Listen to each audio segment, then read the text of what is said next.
One Room, One Truth. Part 1. The assignment nobody wanted. I never asked for any of this. My name is Claire Donovan, and I have spent the last 4 years building a reputation at Meridian Consulting Group as the woman who gets things done, quietly, efficiently, and without drama. I don't complain, I don't gossip, and I absolutely do not get involved in whatever emotional chaos my coworkers seem to thrive on. So when my manager, Derek, called me into his office on a rainy Tuesday morning and told me I'd be traveling to Chicago with Nathan Cole, the Nathan Cole CEO of our entire division, I kept my face completely neutral. "Just the two of you?" I asked. Derek nodded, already avoiding my eyes. "The Harrington account is worth $30 million, Claire. Nathan specifically requested you. You're the best analyst we have." I didn't feel flattered. I felt nervous, because Nathan Cole was not the kind of man you felt comfortable around. He was 34, sharp-jawed, broad-shouldered, and permanently cold. Not rude exactly, just distant. Like he existed behind glass and no one had ever bothered to find the door. He ran meetings with surgical precision, remembered every number, every clause, every deadline. His employees respected him. Nobody liked him. Nobody knew him either. I told myself it was just 2 days. A client dinner, a presentation, 2 nights in Chicago and back home. Simple, professional, easy. I was so completely wrong. Part 2, the hotel that changed everything. Our flight landed at O'Hare at 6:30 in the evening. Nathan sat in the row ahead of me in business class, laptop open the entire flight, not once looking out the window. I read a novel and tried to pretend I wasn't hyper-aware of every slight movement he made. The hotel was the Meridian Grand. Beautiful, all glass and gold lighting. The kind of place where the lobby smelled like expensive candles and quiet money. I stood at the check-in desk while Nathan handled the reservation. Then the woman behind the counter looked up with a carefully apologetic expression. "Mr. Cole, I'm so sorry. We had a system error during this afternoon's rebooking. 2 of our floors experienced a water pipe issue and we had to relocate several guests." She paused. "We only have 1 room available under your reservation. It's a premium suite with a separate sitting area and a sofa. I can try to find another property if—" "How far is the Harrington building from here?" Nathan interrupted. "About 6 minutes by car, sir. Then we're staying." He glanced at me, a brief, unreadable look. "Is that acceptable?" Every professional instinct I had told me to say yes, so I did. "Fine," I said. "Completely fine." It was not fine, at all. Part 3, 800 square feet of tension. The suite was beautiful and enormous and still somehow suffocating. Nathan took the bedroom without discussion, which I respected. He set his bags down, changed into a navy t-shirt and dark jeans, the first time I had ever seen him in anything other than a suit, and came back out to review the presentation on his laptop at the suite's desk. I changed in the bathroom, came out in my blue gown for the client dinner, and found him staring at the screen with such intense focus that he didn't notice me for a full 10 seconds. When he looked up, something shifted in his expression. Just for a moment. Then it was gone. "The car arrives in 15 minutes, he said. "I know," I said. The dinner was flawless. Nathan was charming in the way that very controlled people can be charming. Precise compliments, perfect timing, never a wasted word. The Harrington executives loved him. I handled the data presentation and answered every technical question without hesitation. When we shook hands at the end of the evening and walked back to the car, I felt Nathan glance at me sideways. "You were good tonight," he said quietly. 4 years. That was the first genuine compliment he had ever given me. I didn't know what to do with it, so I just said, "Thank you."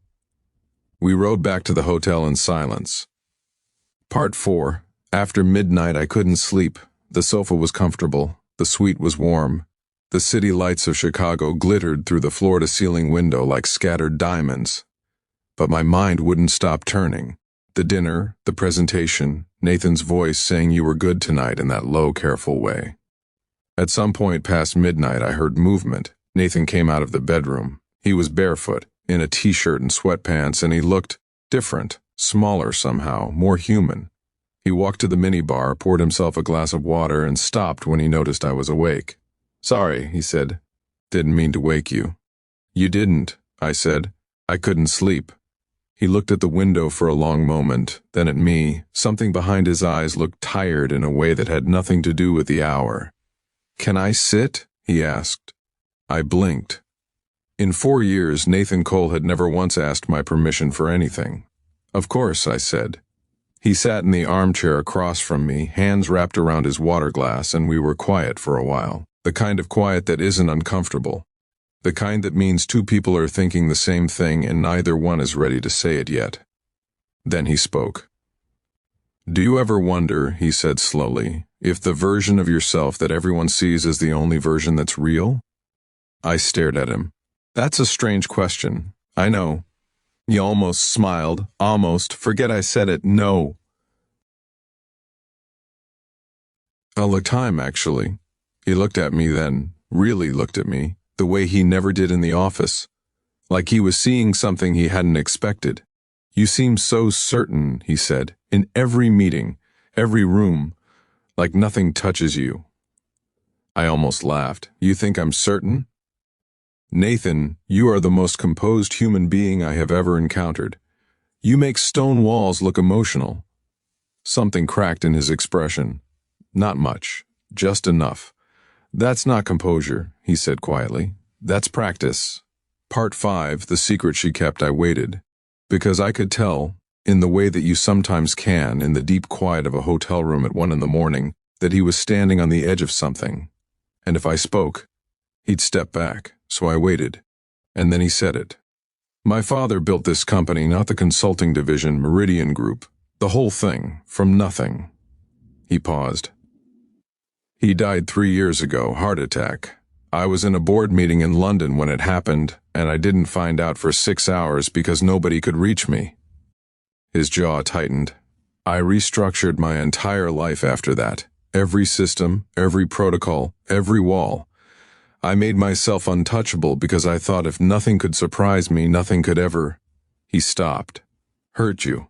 I finished softly. He looked at me. "Yes." The room felt very still. "I've been doing the same thing," I said.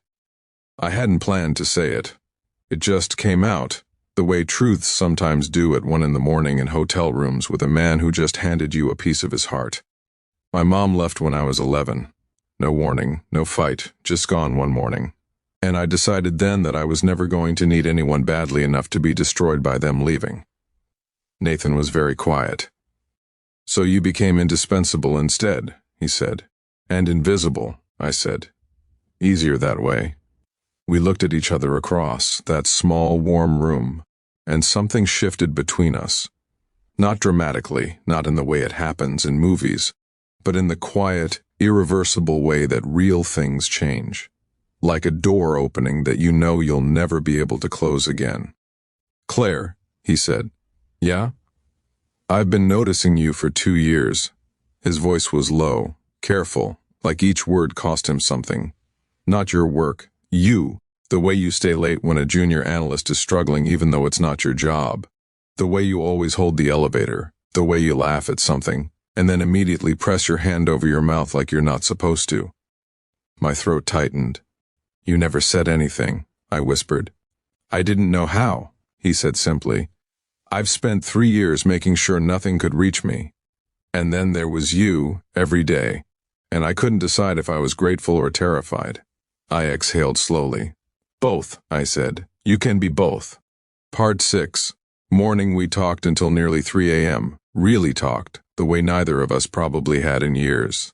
About his father, about my mother, about the versions of ourselves we'd built to survive and the parts of ourselves we'd locked away with them, about Chicago winters and terrible office coffee, and the book I'd been reading on the plane that he'd apparently noticed.